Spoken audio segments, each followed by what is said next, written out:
Hello. I'm sorry there was a bit of a gap last week, but uh, unfortunately I came down with a chest infection. The delights of COVID. Okay. Anyway, I'm back. And this week I want to talk to you about pain management. Now, chronic pain is a hugely difficult issue. A lot of people live with it. Can have a number of different causes, you know, really scary things like cancer. Um, Very often it's physical things like joint pain and aging, things like osteoarthritis or rheumatoid arthritis that cause inflammation. You can have inflammatory diseases of the gut that cause chronic pain. Um, Anyone who's got irritable bowel syndrome will know about that. So, chronic pain is very prevalent, and there are a number of different medications that can be useful. In the end, the only way to deal with pain is to try to get rid of the cause of it, but that isn't always possible. You ask anyone with osteoarthritis. I have osteoarthritis in my hip, as some of you may know. If you can't get rid of the cause, then the only thing you can do is try to reduce the level of pain.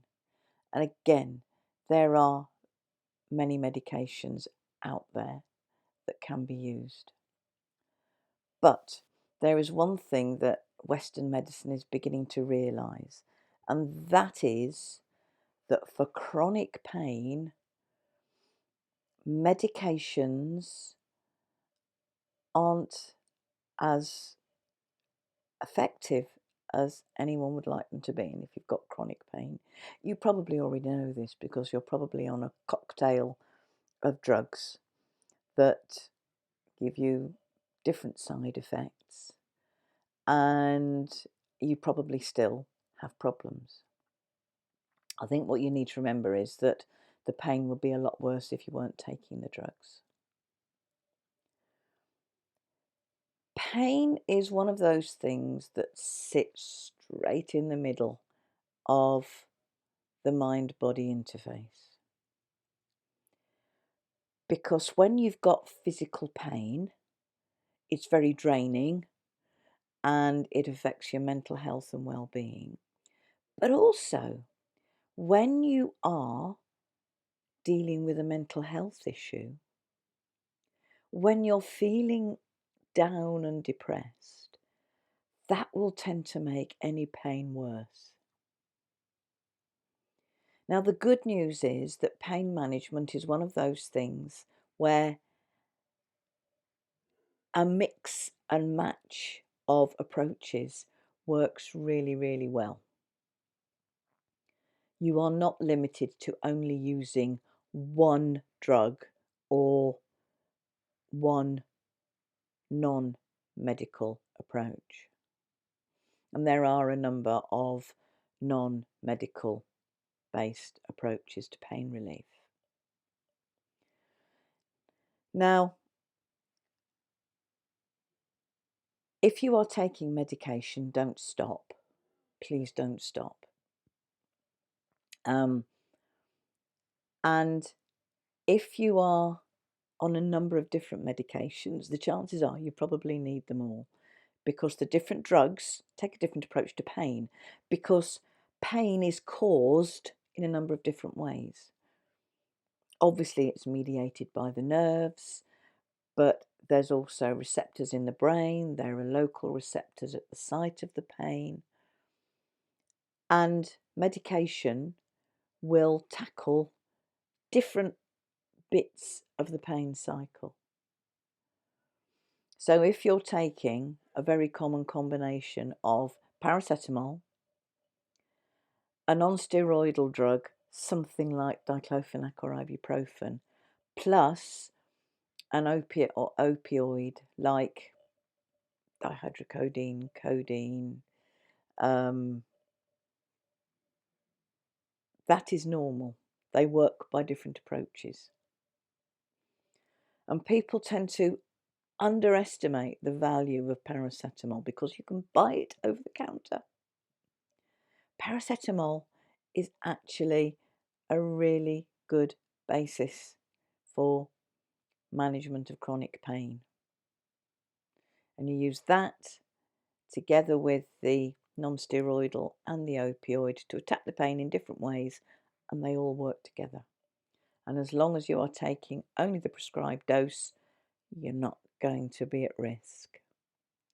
But all those drugs do have side effects. Even paracetamol will have side effects. Very, very few, but paracetamol is one of the safest drugs out there if you take it in the right dose.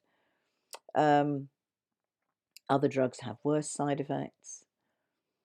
And so minimizing your intake of medication makes sense, but that's why you give different medications. So you don't have to take too much of one, which risks, increasing the risk of side effects.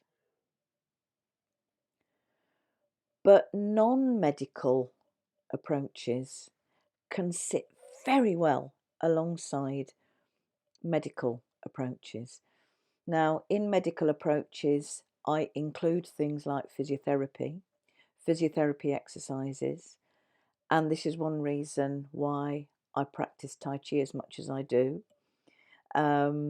because I know it's really good for my joints to keep them moving. Motion is the best lotion.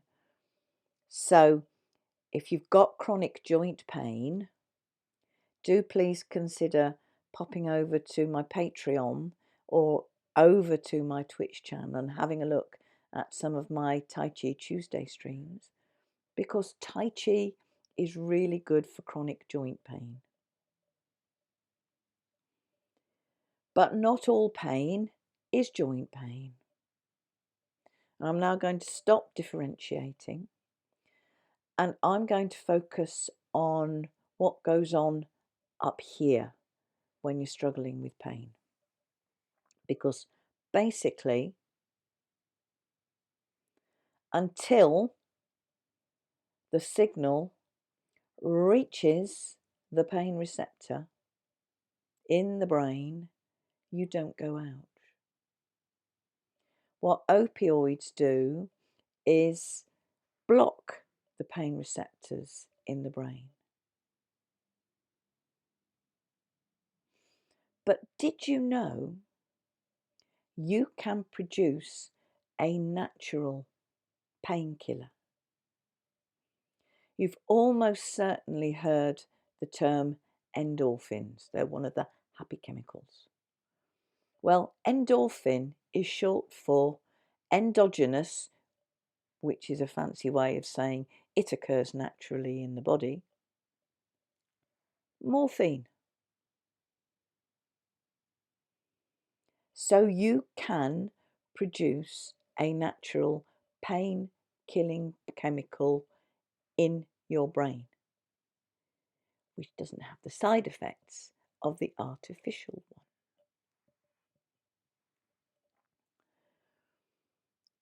Endorphins are known as happy chemicals because they are stimulated by things that make you feel good. And there are ways that you can actually actively stimulate release of endorphins, which will remind you, lock into those receptors in the brain that are triggered when you've got pain, by doing one very simple thing. Smile. Yep, that's what I said. Smile.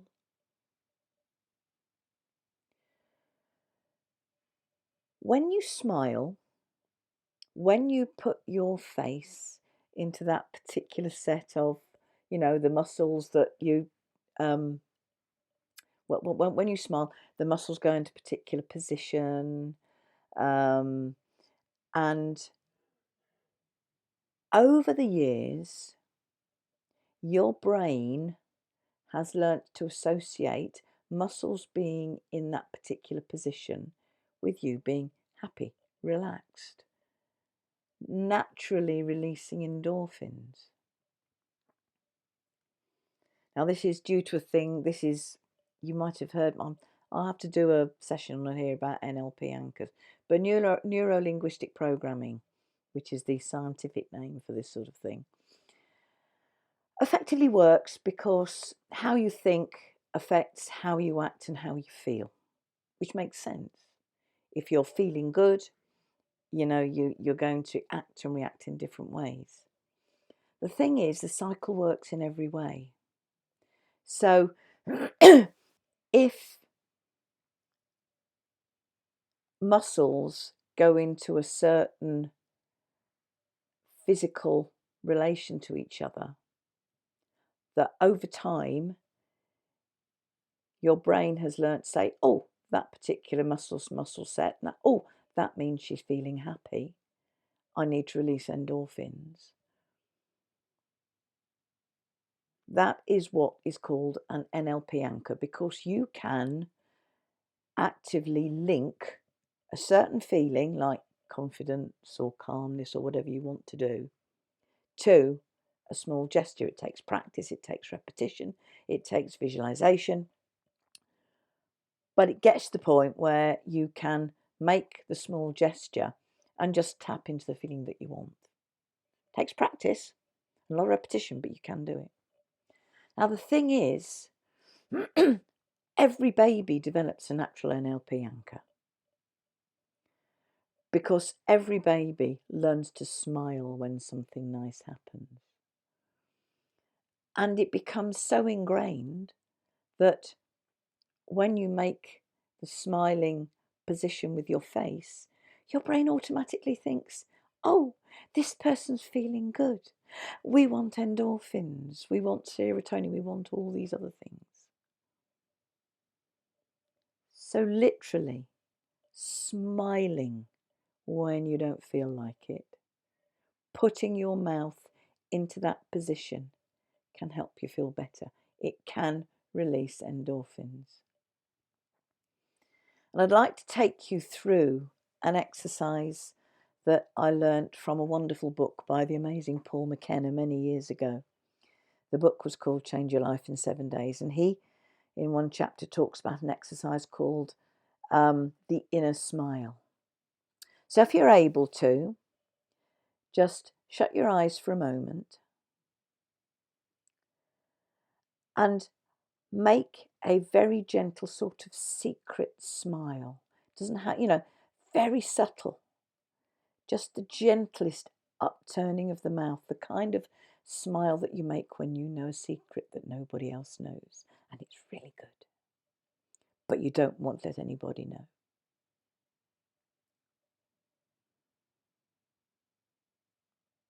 And then I want you to use your imagination, and I want you to imagine that you smile, you send that inner smile to every single part of your body. Send it up into your brain. You can send that smile to any part of your body that's causing pain. You can imagine that smile going round every single cell in your body in turn. Maybe imagine that that smile leaves in its wake a gentle golden light. And as that smile moves through your body, imagine that gentle golden light starting to fill your body all the way from the top of your head all the way down to the tips of your toes.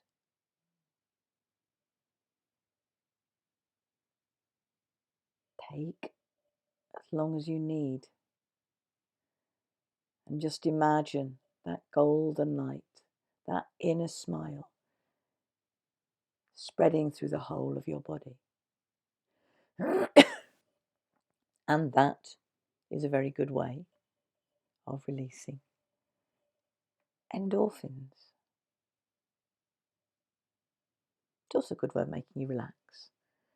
And most pain is associated with muscles in some way. It may be, the pain may be in a joint, but when you know you've got pain in the joint, you don't tend to use the joint properly, so that affects the muscles, and the muscles get stiff.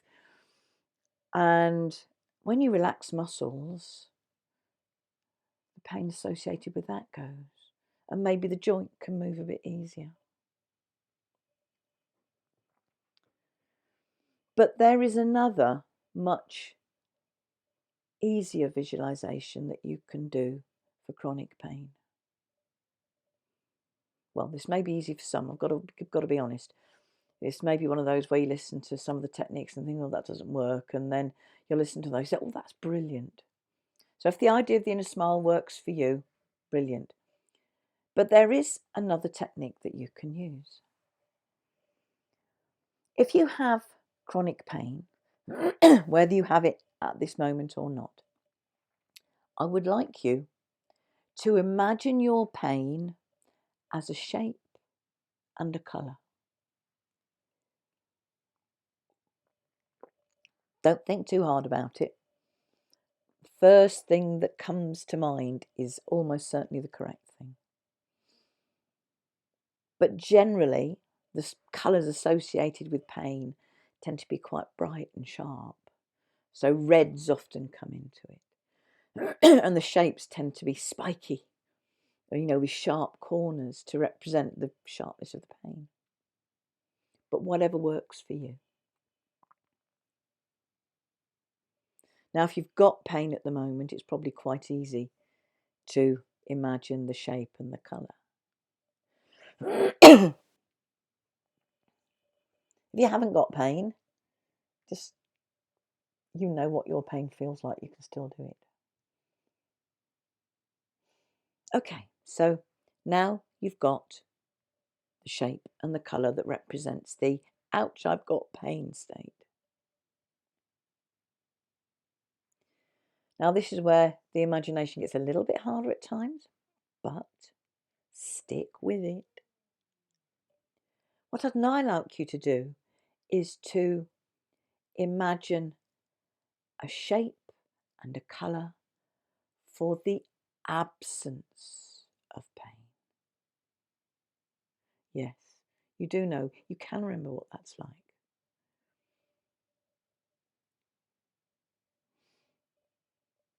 Tends to be smooth, tends to be pastel colours, but whatever works for you.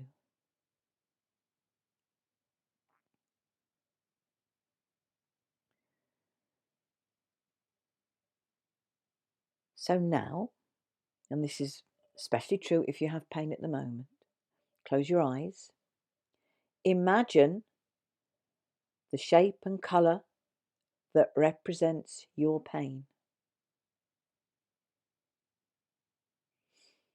And then I want you to imagine that the shape and the colour gradually change into the shape and colour that represents no pain. Again, do it however works for you. Maybe just things gradually shrink down. Maybe take the colour out first and put a new colour in. I don't know. Do whatever works for you.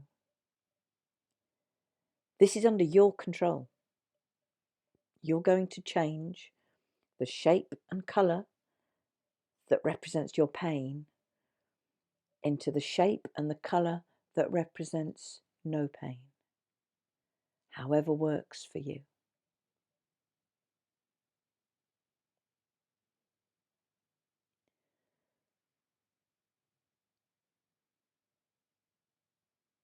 And as the no pain shape and colour become dominant, the pain will get less. Now again, this is not something that you're just going to do once and hey presto, it's going to work, your pain's totally under control. No, none of these techniques are instantaneous. If the technique I've just spoken about resonates with you, practice it. Practice imaging the shapes and the colours. Practice changing the one into the other. Because in the end, it's practice that will enable you to get the control. And so much of the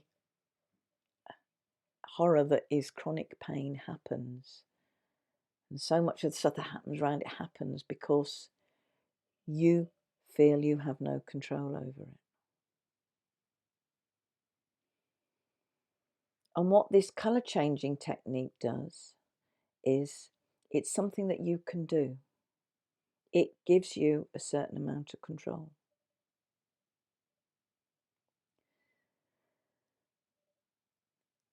Another image that you can use, and this may appeal more to some people, is if you have pain,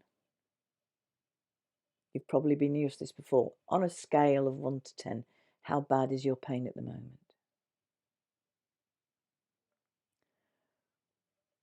And you end up with a number somewhere from 1 to 10. What I would like you to do is to see some kind of device, a dial, or something like a column of mercury in a thermometer that can move.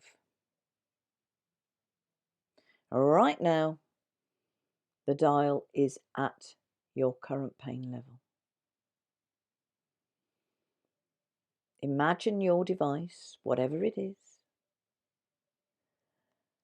and then I want you to slowly imagine that the needle moves on the dial, or the liquid starts to drop in the column, or whatever you're imagining, starts to move down. Maybe not all the way to 0. Maybe not, maybe a certain level of pain is acceptable to you. I don't know. But when you've got pain, imagine that device, close your eyes, and imagine the needle or the column of liquid slowly moving from the current level of pain, whatever that is, down to a level that is acceptable to you. Now, as I've said, pain works at the brain-body interface, the mind-body interface. Yes, these are mind games. But don't be under any illusion you play mind games with yourself all the time. What I'm trying to do is make them more helpful mind games. Because if you've got chronic pain, an awful lot of the anxiety and the stress that comes from it doesn't come from the pain you've got now. It's from imagining what will happen when you move, or when you next do something that you know tends to cause you pain. Again, it's that lack of control. And again, what this technique is trying to do is to show you that you have got a way you can exert some control. And when you've got some control, there's a lot less fear. Now, I'm not sitting here saying, do these and you'll never have any pain again. No, I repeat, not all these techniques will work for everybody. Some they just won't get. Some need practice. But with practice, you can make them really effective.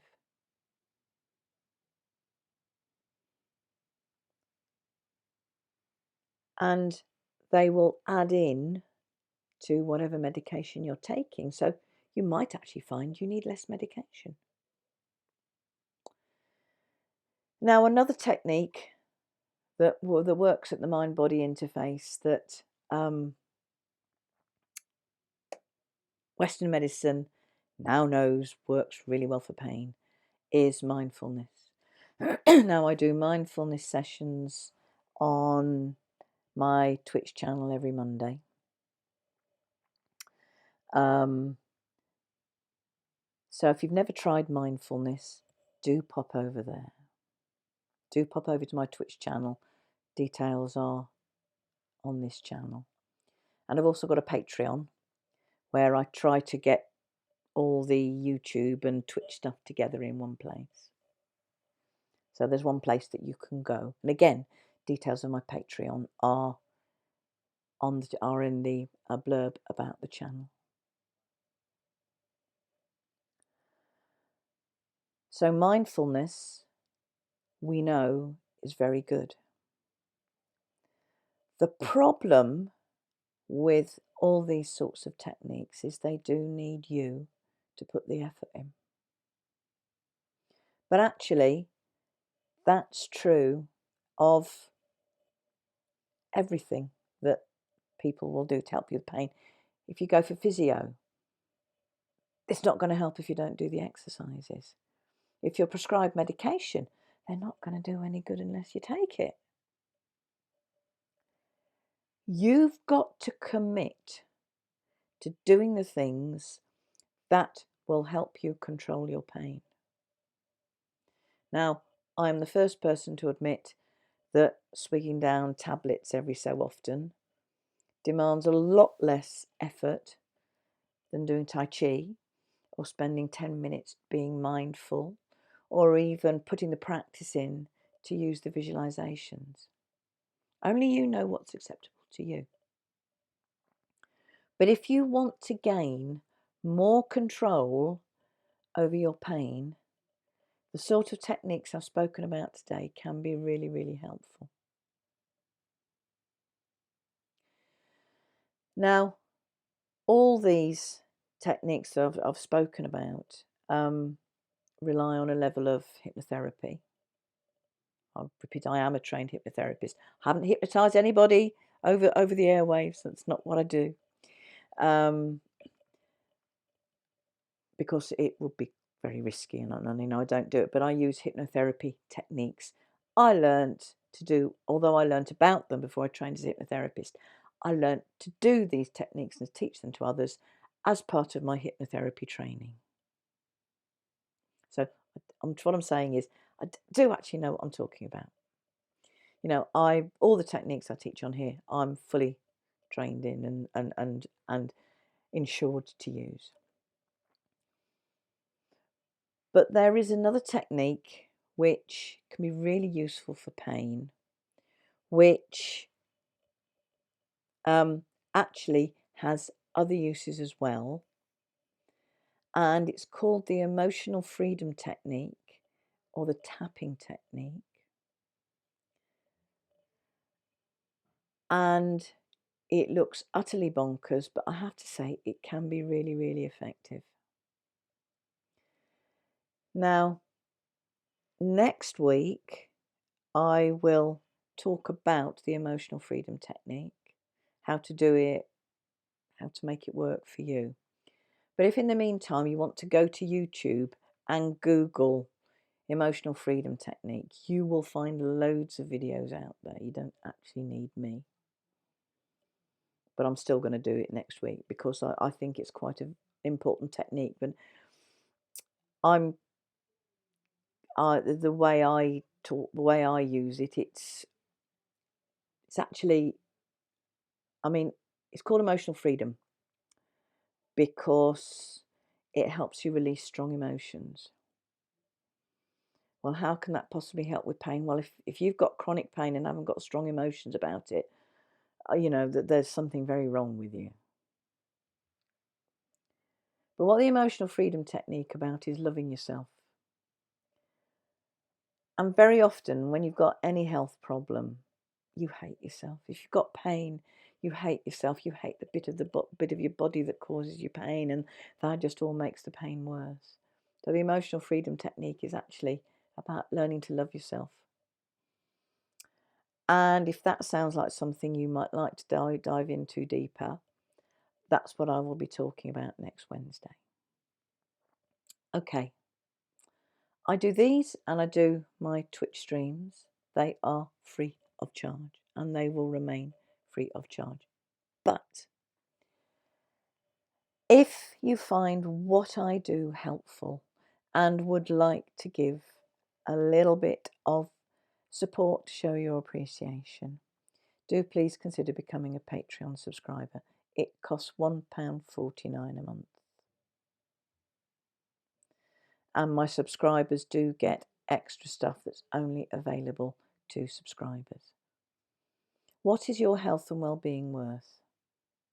If you've seen a lot of my videos and you know that they are helping you, and maybe you'd like to look more specifically at something I've only touched on quite generally, then that is the option that's open to a Patreon subscriber.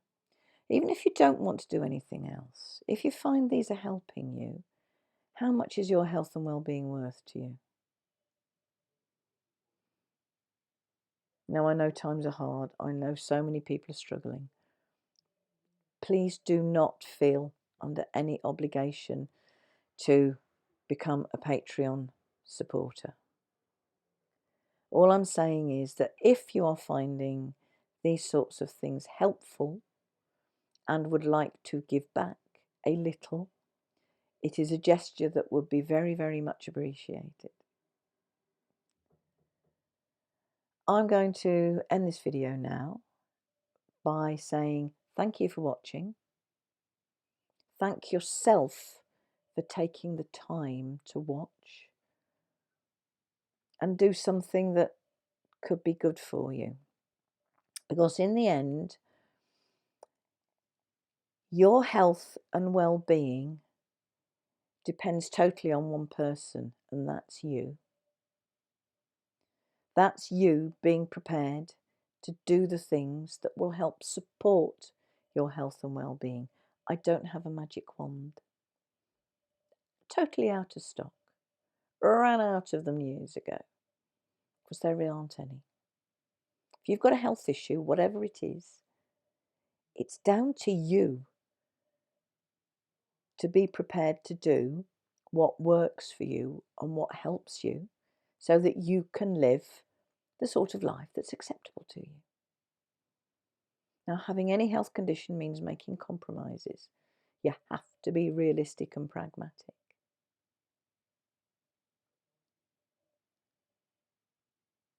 But just because you've been diagnosed with something that means your life is not panning out the way it should do or you wanted it to, doesn't mean that you can't improve things and find ways to have as much of the life as you possibly can.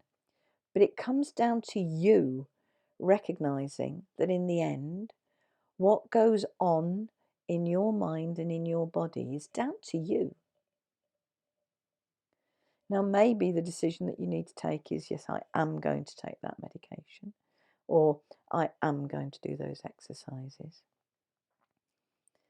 Or maybe it comes down to something more like, okay, it's my body, I need to love it and do things that will nurture it. It's up to you. But in the end, you're the only one that can decide how good your body's going to be within the limitations that nature has chosen to place on you. All I'm saying is that these techniques can be helpful. There are things that you can do if you choose to, but it's your choice. But if you love yourself enough, I think it's a good choice to make. And actually, simply watching a video like this is showing yourself some love. So well done, you. Now, I put these sorts of videos online because I know there are so many people out there who do need the sort of help I can offer, but who can't reach me or can't reach anybody like me. And I don't care who you are, where you are, age, sex, race, creed, politics, sexuality. I don't care.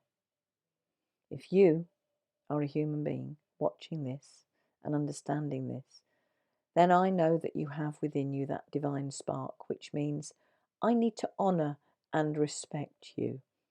And I want you to honour and respect yourself just as much, because I know that you matter, and I want you to know that you matter. Until next week, namaste.